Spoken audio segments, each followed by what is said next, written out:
Hello, sister. Welcome back to the Worshipped Woman podcast. I hope wherever you are that you are having a fantastic day and that you remember that you deserve love, you deserve happiness, you deserve joy, you deserve to feel good simply because you do. You don't have to prove it, you don't have to do anything to be deserving of that. You just are. And I wonder what could change in your life if you actually started operating from that place. Just something to think about at the top of the episode. Today, I am doing an AKA episode, which is an Ask Kelly Anything episode. So I have some questions that have been submitted to me over time. So we're going to actually go through a few of them today. If you have a question that you want answered on a later episode, you can go ahead and visit the link in the show notes. I will take you to the podcast page where you can submit your question there. So the first question is, what are some practical ways you show yourself love? I think this is really important because talking about self-love and actually applying, living your life in a loving way towards yourself is a little bit different, right? And I think it's really important that when you're on a journey of healing, of becoming more of yourself, that you are doing different things, practically doing different things than what you have done before. And there are so many beautiful ways that is showing yourself love. Now, we can start with the superficial aspect of self-care, which is an aspect of self-love. It's not the end-all be-all of a self-love, but when I think about practically ways of showing yourself love, well, are you taking care of yourself? Are you taking care of your body? Are you taking care of how you look and showing up in the world in a way in which that feels good for you, right? If you're somebody who it feels really good to have your nails done, are you doing your nails? Are you brushing your hair? Are you putting the makeup on? Are you putting the clothes on that make you feel good? What are you doing to actually take care of yourself in those superficial ways? That would be like level one, practically showing yourself love. Because think about it. If you are not feeling well and you are working from home and you're in sweatpants every single day, you never brush your hair, and you're just behind a computer screen all day, that is not going to feel good. Right? After a certain, it might feel good for a little bit, but after a certain while, it's really not going to feel good for you to be doing that. So when we look at the overall, just what are you doing from a practical standpoint, from that self-care standpoint? That would be like step one. But now I want to go deeper, because what's really at the base of self-love here is, how are you treating yourself? How are you showing up for yourself in the world? And the first thing that I want to really have you think about is, are you honoring yourself? And are you honoring your boundaries? And are you honoring your word to yourself? One of the massive things is having self-integrity. And self-integrity is all about keeping the word to yourself. So if you say you're going to do something, you do it. If you say that you are going to meditate 5 minutes a day, you're going to meditate for 5 minutes a day.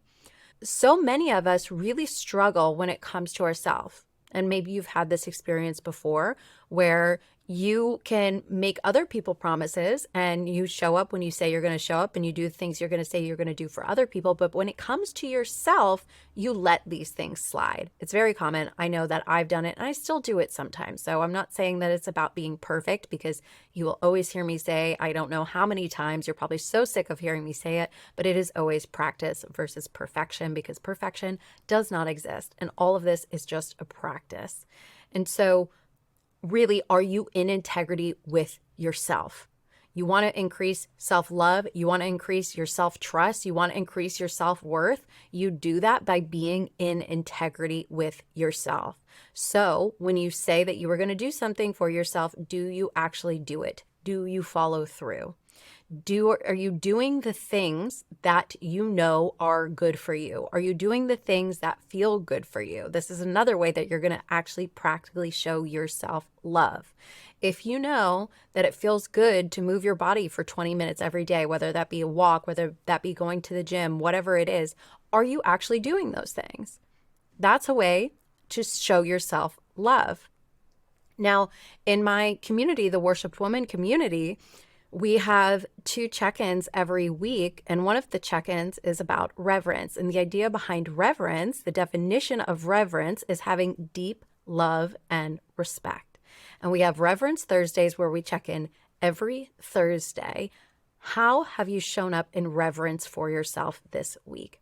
And we do this every week because the whole purpose of the Worshipped Woman community is becoming a woman that lives like she loves herself. It's really about the art of living like you love yourself. And one of the ways you do that is through reverence, having deep love and respect.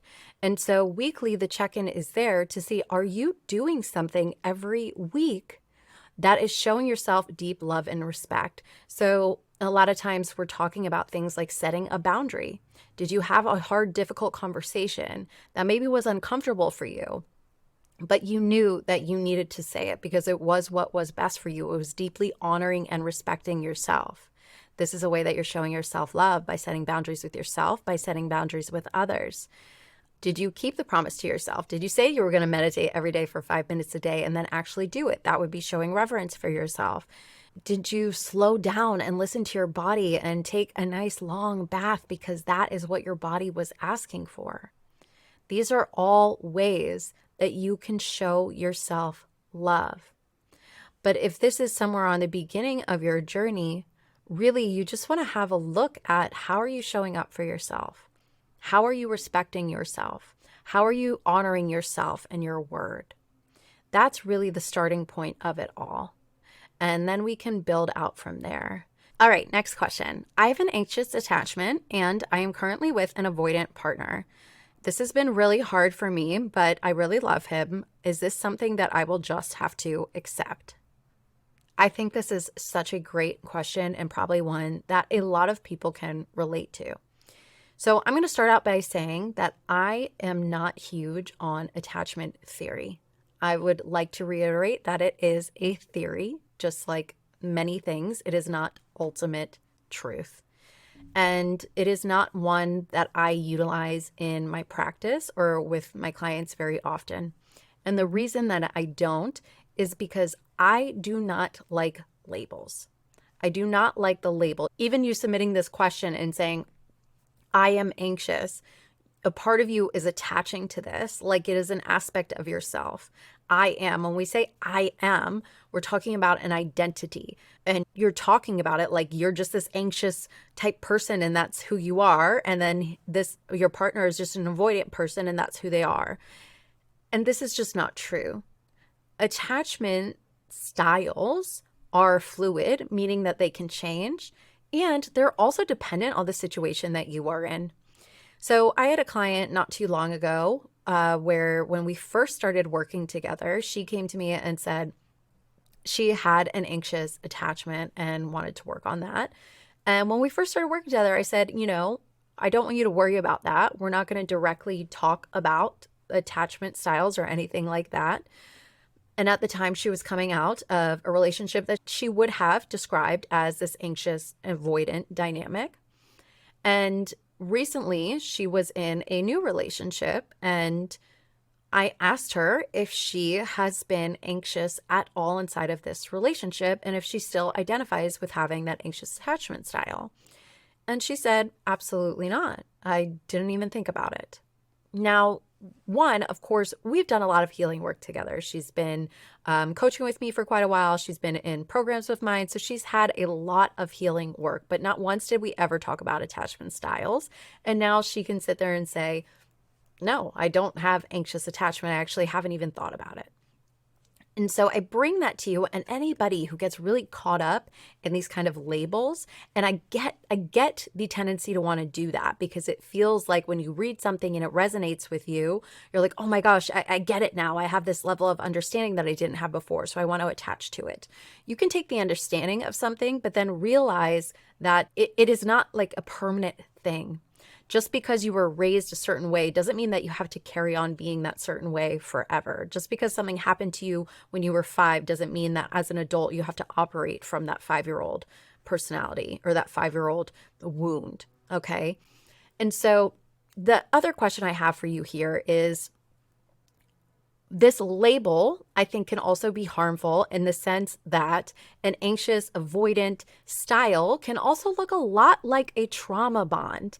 And when we're in a trauma bonded relationship, we can come up with a lot of different reasons, excuses, and really creating a different fantasy of what that relationship is versus really looking at what it is. So is this a relationship in which you are so attached that you feel like irrationally attached to this person, that no matter that they don't treat you well, they make you feel anxious all of the time, you feel badly a majority of the time in the relationship, but if you have this feel like I just have to be with them, they're the one for me, but you can't really articulate why that is or what's so special about them or why you really love this person, then that's most likely a trauma bond. And then we've got a whole different conversation to have. And I have episodes on here that I've talked about trauma bonding and how that works and the ways that you can stay stuck inside of these toxic relationship dynamics. Now, I'm not saying that that's exactly what's going on here because I don't have that information, but I just want to highlight that because more often than not, when people come into my world and tell me, I'm anxious and this person's avoidant, it's really been a pretty toxic relationship that was a heavy trauma bond, and it's not really having this anxious attachment style.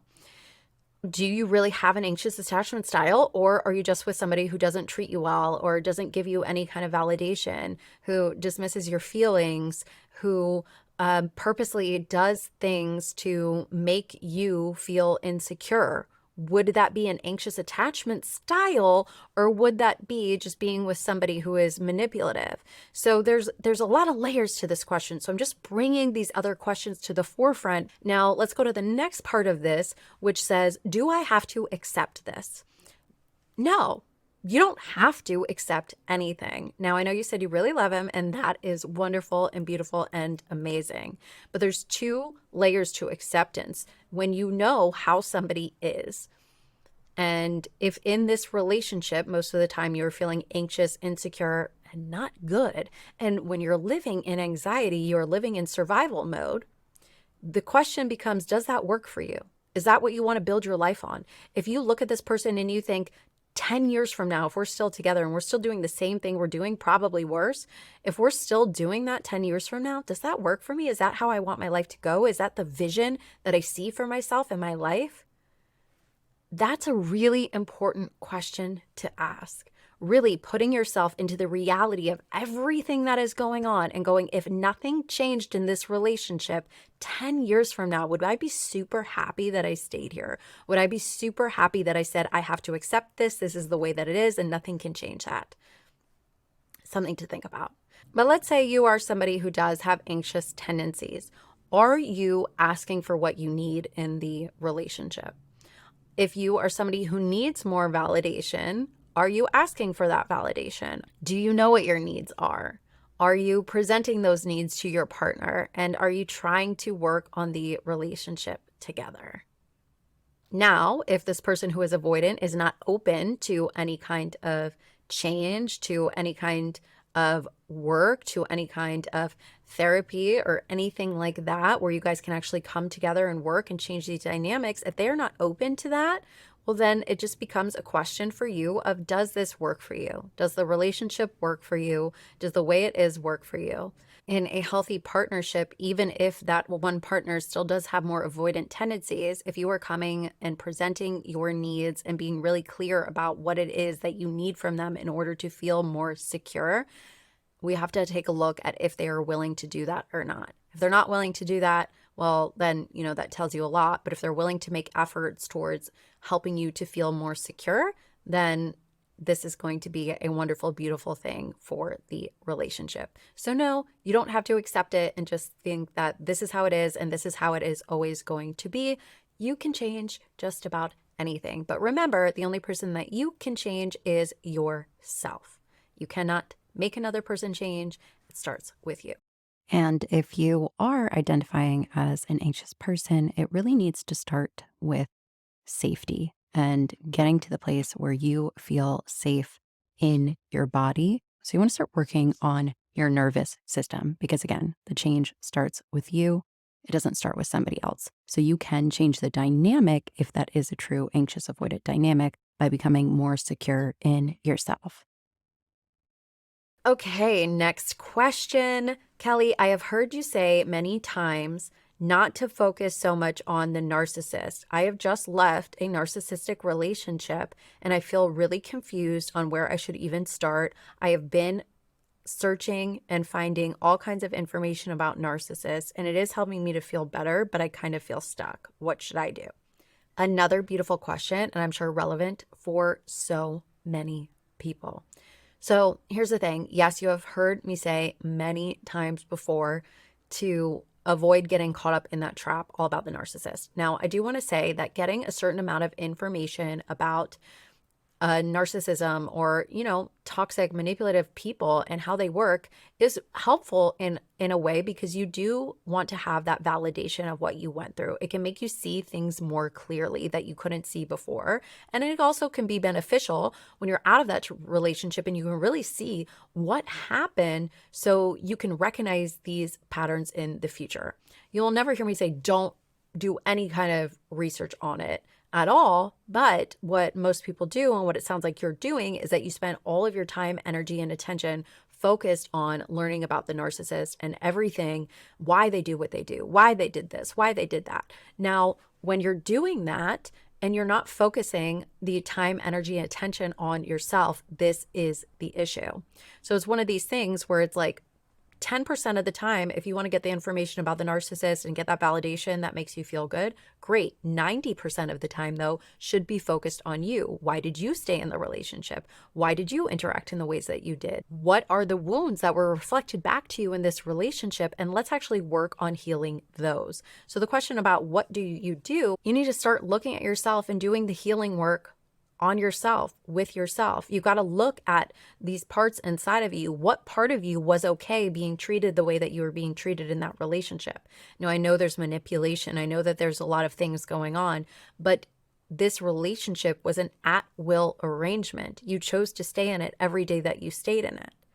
And now I'm not saying that like, oh, it's so easy to leave these toxic relationships, because I know it's not. It's complicated. There's layers to this. There's emotions. There's trauma bonds. There's all kinds of things happening.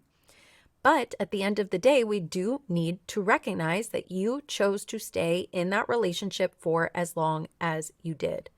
And to really clear out this pattern, we have to look at why that was so that you never get into another relationship like this again, learning all about the narcissist and why they operate and why they're doing what they're doing and all of these terminologies and everything, and spending hours of your life.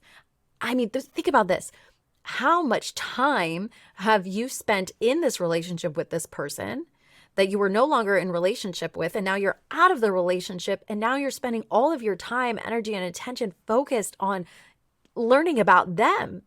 I mean, that's pretty backwards, isn't it? Because now you can just put time, energy, and attention in learning about yourself, not from a place of shame or blame, but from a place of curiosity. Yeah, why did I do this? Because let's not forget that relationships are a mirror. They are a mirror to what is going on within you. What are the wounds within you? What are the beliefs within you? They show up in your relationships. So that's what you want to start looking at. You want to start looking at, if I was in this kind of relationship, what does that mean that I actually believe about myself? Because the environment that we're in, the actual reality that we are experiencing, is a reflection of our internal system, our internal thoughts, beliefs, values, and identity. And that's really what we have to work on changing. And this is why I created the ICE healing method, because you get the amount of information that you need so that you can understand things like what is a trauma bond and how it works. You understand your nervous system and different things like this, but we're doing the subconscious change work. We have to change on the identity level, on the belief level, change your values, and embody a new way of being. This is the real work. The other stuff that you're doing is more just like a time suck and a time waste and really an energy drainer. I mean, do you feel more energized and more alive and good and better about yourself when you're spending that time down in the YouTube rabbit hole or the TikTok rabbit hole about all of this? Now, look, I know I see it on TikTok all of the time, and the engagement that these kind of pages get talking all about narcissists, and the narcissist did this and you did this and this happened and then that happened, and everyone's on there like, oh my gosh, yes, me too. Again, that validation is a wonderful thing. It's a part of the healing process, but it's a small fraction of the healing process. So what you can do is actually start looking at yourself and start asking yourself those tougher questions, and then you're really going to want to work with somebody who can help you work through these things. These kinds of relationships are traumatic. There's a lot that needs to be cleared from your nervous system, a lot that needs to be cleared from your mind so that you can move forward in a new way, because that's really what it's about. You have to decide for yourself how it is that you want to move forward, what kind of life you want to experience, what kind of love you want to experience, and get yourself to be the embodiment of that version of yourself. That's really what it's all about. Of course, this is what we do in my program, Heal, Rise, Thrive. I will put a link in the show notes for you if you want to check that out. You can get on the wait list for that, because I am going to be opening the new round very, very soon. I promise. It is coming so soon. But that's really what it's about. Getting back into you. Focusing time, attention, energy on yourself, on your healing, and getting off of this information overload, because it's just not helpful. And most of the time, what I have seen is the people that are stuck in this information overload and stuck in this narcissist, and getting all the information they can are really heavily in nervous system dysregulation. You're in a sympathetic response and you cannot relax, and your mind is just going, and you're basically replaying different traumatic events in your mind over and over and over again and trying to figure out a way to let them go by getting more information, but that's not how it works. We actually have to go into your mind to release those things, and through the body and release those things. So that's going to be it for me today. Again, if you would like your question answered on a future episode, I will put the link in the show notes for you so that you can do that.